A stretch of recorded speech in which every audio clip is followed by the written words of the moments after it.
cho mình. Từng ngày vẫn thế, cứ mãi trong mộng vào sương thế.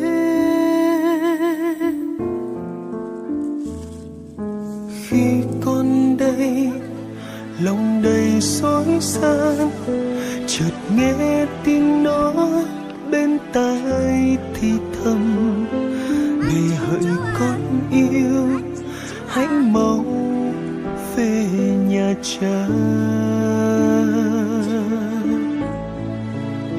Chúa nghe con khóc từng lời khấn thiết bao cầu xin. Chúa nghe thấy hết từng giọt nước mắt rơi hàng đêm. Chúa nghe thấy hết mọi điều. Nguyện xin Ngài hãy thương xót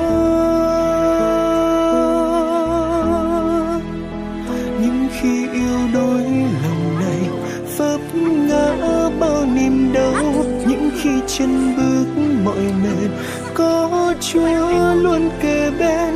Chúa nghe thấy hết mọi điều.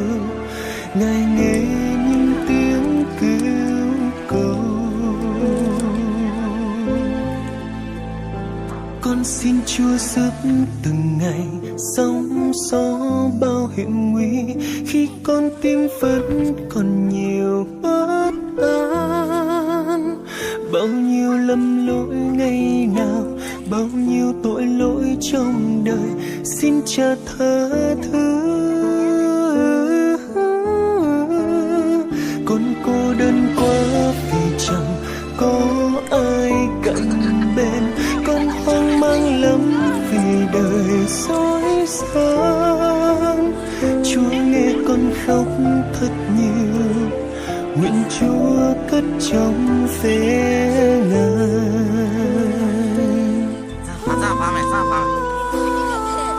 Khi con đi trong chúng bóng đêm, con tìm đâu lối đi cho mình.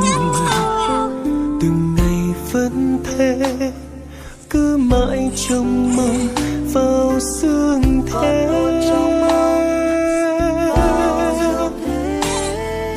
Khi con đây lòng đầy rối ren, chợt nghe tiếng nói bên tai thì thầm: này hỡi con yêu, hãy mau về nhà cha.